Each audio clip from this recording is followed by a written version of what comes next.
Film की शुरुआत में हम देखते हैं कि रॉ एजेंसी का एक ऑफिस होता है जहां रॉ के कुछ ऑफिसर्स मौजूद होते हैं। राठौर नाम का एक ऑफिसर अपने एक जूनियर ऑफिसर रोहित से पूछता है कि मूर्ति सर से कब कांटेक्ट होगा। इन अ फ्यू सेकंड्स वो ऑफिसर उस शख्स से वीडियो कॉल मिला देता है। ऑफिसर जय राठौर अपने सीनियर मूर्ति से का हालचाल पूछता है और बताता है कि 14 घंटे की मुसाफिर पर एक खुफिया ऑपरेशन किया जा रहा है और मुझे उम्मीद है कि आज हम अपने टारगेट तक पहुंच जाएं। जिस पर वो ऑफिसर जोश होता है और कहता है कि ये तो बहुत अच्छी बात है। फिर कहता है कि दुआ करते हैं कि इंडिया की ढाल इंडिया को वापस मिल जाएगी। ऑफिसर जय कहता है कि मुझे पूरी उम्मीद है। ऑफिस में एक वंदना नामी खातून भी होती है। वो तंजन कहती है कि आपकी उम्मीद से हमेशा नुकसान ही होता है। कुछ ही देर में एक तीसरे शख्स को वीडियो कॉल पर लिया जाता है। ओम नामी शख्स आर्मी जहाज में खड़ा होता है और फिर वो एक बहरी जहाज पर छलांग लगा देता है और वहाँ दुश्मनों का खात्मा करने लगता है। अचानक ऑफिस की लाइट बंद हो जाती है।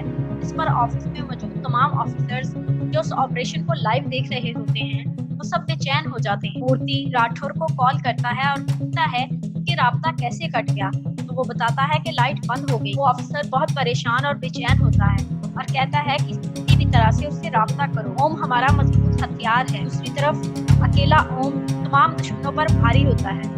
अचानक वो अपने सामने दो लोगों को देखता है। उन पर गोली चलाने ही वाला होता है। अचानक उसके सर में गोली लगती है और वो पानी में गिर जाता है। उसके बाद हम देखते हैं कि कुछ महीनों के बाद की कहानी दिखाई जाती है। हम देखते हैं कि एक लड़की एक घर के बाहर खड़ी होती है। उसके मोबाइल पर कॉल आती है। फिर एक कमरे के अंदर का मंजर दिखाया जाता है जहाँ एक पेशेंट बेड पर लेटा होता है। उसे एक घर में आग लगी दिखती है और वो उठ के बैठ जाता है। उसके दिमाग में बार बार वही मंजर घूमता है कि उसका बाबा उसे ऋषि कहकर आग लगे उस घर से भागने को कह रहा होता है। वो लड़की जब घर में आकर देखती है तो हर चीज टूटी फूटी होती है। वो देखती है कि ओम बेहोश हो जाता है। उसके बाद मंजर बदलता है। रॉ के ऑफिस में ऑफिसर रोहित आकर कहता है कि ओम वापस आ गया। वंदना और मूर्ति भी ये बात सुनकर चौंक जाते हैं कि ओम जिंदा है। उसके बाद हम देखते हैं कि ओम को फिर से याद आता है और वो अपने बाबा के बारे में पूछता है। वो कहता है कि मैं अपने बाबा को ढूंढने जा रहा हूँ। मगर जैसे ही वो जाने लगता है उन पर एक जानलेवा हमला होता है। फिर वो लड़की ओम को महफूज तरीके से उस घर से लेकर निकल जाती है। मगर ओम कहता है कि वो लोग कौन हैं और तुम पर अटैक क्यों किया। उसे बताती है कि उनका मकसद तुम्हें खत्म करना था। वो कहता है तुम मुझे ओम क्यों कह रही हो ऋषि को। फिर वो कहता है कि कसौली 11 चलो। वो लड़की को मजबूर करता है तो वो उसे वहाँ से ले जाता है।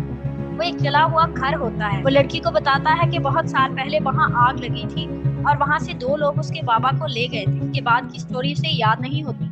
लड़की उसे mission Arsalan, battleship, Rathore sir वगैरह कहकर पूछती है कि वो सब याद है। तो वो एक जली हुई अलमारी से तस्वीरें निकाल कर कहता है कि ये मेरे बाबा हैं। लड़की शॉक हो जाती है। उतनी देर में राठौर और रोहित वहाँ आ जाते हैं। इसके बाद उसे डॉक्टर के पास ले जाया जाता है। वहाँ मूर्ति भी मौजूद होता है। लड़की कहती है कि इसे कुछ याद नहीं है, सिर्फ इसका बाबा याद है। मूर्ति कहता है कि चलो शुक्र है इसे राठौर याद है।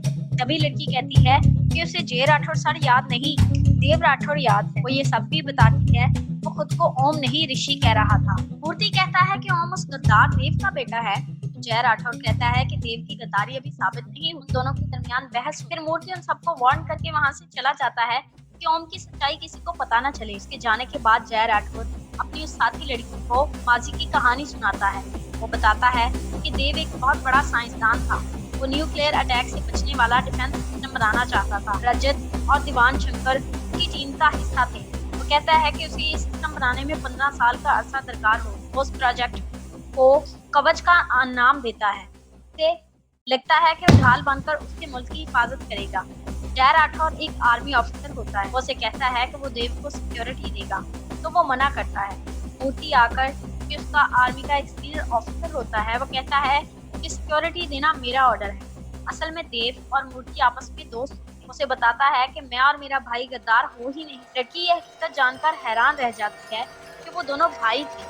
उसके बाद वो उसे बताता है कि जब मैं अपने भाई देव के घर पहुंचा तो वहाँ आग लगी। वो उसके बच्चे ऋषि को बचाकर अपने घर ले आता है। फिर जब इंक्वायरी टीम 8 साल के बच्चे ऋषि से पूछगछ करते हैं वो कहता है कि मेरे बाबा को ला दें। एक और शख्स जो कि देव के घर का मुलाजिम होता है, सज्जन नाम का शख्स बताता है कि घर में पेट्रोल दीवान और रजत ने छिड़का था और आग देव ने लगाई। वो ये बात कहता है कि देव ने ये सब जानबूझकर किया था। जय अपनी बीवी और ऋषि और अपने बच्चे ओम के साथ घर में होता है, जब अचानक सज्जन उसके घर में आकर उसे कहता है कि मुझे बचा लो, मुझे रजत और दीवान मार डालें। अभी वो बात ही कर रहे होते हैं कि उनके घर पर फायरिंग शुरू हो जाती है। उस हादसे में जय का बेटा ओम मर जाता है, लेकिन ऋषि को दोबारा खतरा ना हो इसलिए वो सबको बताते हैं कि ऋषि मर गया है और कहते हैं कि तुम खुद को ओम कहोगे। 15 साल बाद जब ऋषि बड़ा होता है, वो एक कमांडो ऑफिसर बन चुका होता है। फिर हम देखते हैं कि जय वंदना से कहता है कि मैंने अपनी टीम बनाई है और मैं कवच अपने मुल्क में लाना चाहता हूँ। वंदना पहले इनकार करती है, मगर मूर्ति और जय के कहने पर खामोश हो जाती है। फिर सीन बदलता है, कहानी मौजूदा हालात में आती है। ओम को कुछ भी याद नहीं होता। जय उसे बताता है कि कवच और तुम्हारे बाबा को ढूंढने के लिए ही ऑपरेशन शुरू किया गया था। उसके बाद तुम्हारा नाम ओम रखा गया था। ऑपरेशन के दौरान तुम्हारे सर में गोली लगी और तुम सब कुछ भूल गए। जय उसे अपने घर लेकर आता है, मगर ओम को ना तो घर याद होता है और ना ही अपनी माँ। घर के बाहर गाड़ी में बैठे ओम को कुछ लोग अगवा कर लेते हैं। उसे सुनसान जगह पर बांध दिया जाता है। कुछ लोग उस पर हमला करते हैं, उसे मारते हैं, मगर फिर वो उनसे लड़ता है और जय कहता है कि उसकी फिटनेस का टेस्ट था, अब वो दोबारा ऑपरेशन में हिस्सा ले सकता है। फिर हम एक अनजान जगह को देखते हैं जहाँ देव उसी डिफेंस सिस्टम का तजर्बा करके लोगों को दिखाता है। उसके बाद हम देखते हैं कि ओम, रोहित और वही लड़की काव्या बैठे होते हैं। ओम उससे अपने और अपनी टीम और अपने एक साथी अरसलान के बारे में पूछता है। काव्या बताती है कि समेत वो 6 मेंबर्स थे। फिर वो उसे बताती है कि उनके 3 साथी मारे गए। एक दिन अचानक ओम जय को जख्मी हालत में मिलता है, तो वो ओम की जिम्मेदारी काव्या को दे देता है, क्योंकि काव्या एक डॉक्टर होती है। उसके बाद हम देखते हैं कि वो सब रॉ के ऑफिस में मौजूद होते हैं। वहाँ रोहित कुछ सर्चेस करके बताता है कि एक मिसाइल को लॉन्च करके उसे एक डिफेंस सिस्टम के जरिए डीएक्टिवेट किया गया है और वो सिस्टम इंडियन फार्मूला कवच जैसा ही होता है। फिर हम देखते हैं कि सारे मेंबर्स बहुत परेशान हो जाते हैं। जय राठौर जब ऑफिस पहुंचता है तो वंदना काफी गुस्से में ऑफिस से निकल जाती है। ऑफिस में मूर्ति पहले से वंदना के साथ मौजूद होता है। जय ऑफिस में आता है तो मूर्ति उसे पेपर्स दिखाता है कि वंदना ने उनकी विंग टीम को फायर कर दिया होता है। जय कहता है कि जरूर कोई है जो हमारे मिशन को रोकना चाहता है। मूर्ति जैसे कहता है कि तुम ऑपरेशन कर सकते, ये एक ब्लैक ऑपरेशन होगा, अगर पकड़े गए तो खुद जिम्मेदार होगी। इसी दौरान एक और शख्स अंदर आता है और कहता है कि वंदना मैडम अपना फोन भूल गई। जय ऑफिस से निकलता है तो सामने ओम आता है और जय से कहता है कि एक सवाल करना चाहता। जय उसका सवाल सुने बिना ही कहता है कि दिल नहीं मानता पर दिमाग की सुनो तो तुम्हारे बाबा ही का हाथ लगता है। ओम कहता है कि ये मेरा सवाल नहीं था। उसे कहता है कि मुझे क्यों नहीं बताया कि बाबा के बाद आपने मुझे संभाला और आप ही मेरे डैड को। गले मिलने लगते हैं। अचानक से पीछे से कोई जय को गोलियां मार देता है। अगले सीन में हम देखते हैं कि ओम अपनी माँ के साथ बैठा होता है। कहता है कि अगर देव राठौर गद्दार है तो उसका कोई आखिरी आसरा भी नहीं बचेगा। उसके बाद हम देखते हैं कि एक शख्स ओम को कोई चीज देके जाता है जो कि जय ने ओम को देने के लिए कही होती है अपनी मौत के बाद। उसमें वो ओम को कोडेड वर्ड्स में कोई पैगाम देता है। उस डिवाइस में एक चिप होती है जिसमें से कुछ देखने के बाद रोहित, काव्या और ओम अलग अलग शहरों में जाने लगते हैं। रोहित गोवा जाता है, काव्या चेन्नई और ओम कलकत्ता। वो तीनों जैसे ही चंडीगढ़ एयरपोर्ट पर पहुंचते हैं, एक शख्स आकर वंदना को बाखबर करता है। वंदना कहती है कि वो तीनों फेक आईडीज लेकर जा रहे हैं, उन पर नजर रखो। वंदना को उनके उन 3 शहरों में जाने की न्यूज मिलती है। वंदना बहुत परेशान हो जाती है और उन शहरों में अपने लोगों से कहती है कि उन पर नजर रखें, मगर वो तीनों वहां पहुंचते ही जय की बात कि नकाब बदलना चेहरे नहीं, उस पर अमल करके ओम अपने दोनों साथियों के साथ अरमीना पहुंचता है। उसके बाद वो समंदर में एक बोट पर सफर करके एक वीरान सी जगह पर पहुंचते हैं। वहां उनका वेलकम एक औरत करती है। वो एक घर से होकर अरसलान तक पहुंचते हैं। अरसलान उन्हें 3 लोगों की इंफॉर्मेशन देता है।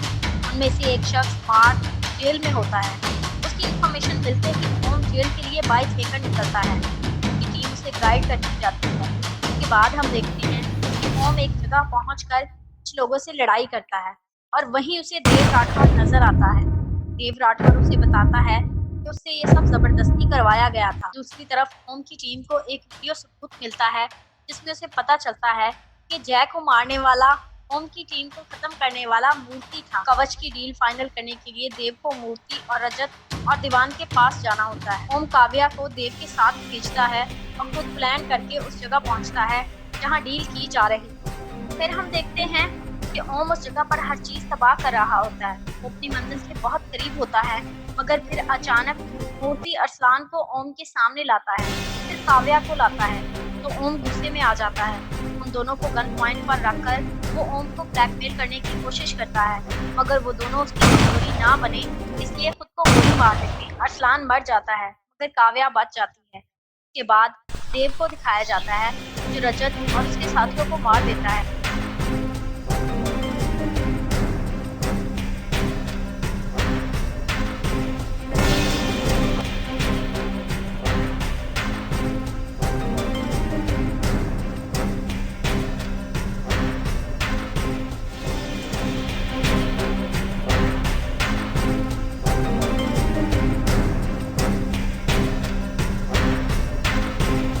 भागने लगता है मगर ओम उसे पकड़ लेता है।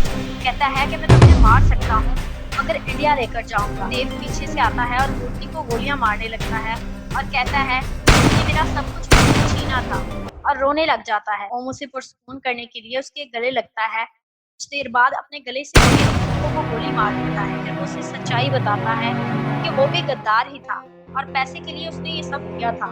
ओम उसे कहता है कि तुम्हारे पास असली कवच नहीं, ये असली कवच रोहित ने महफूज कर लिया होता है। ओम देव को गोलियां मारकर मार देता है। आखिर में हम देखते हैं कि ओम अपनी माँ के साथ होता है और फिर काव्या से पूछता है कि वो ठीक है, तो वो कहती है कि हाँ वो ठीक है। इसके बाद ओम को एक कॉल आती है और वो अगले मिशन के लिए निकल पड़ता है। तो कैसी लगी आप सबको फिल्म?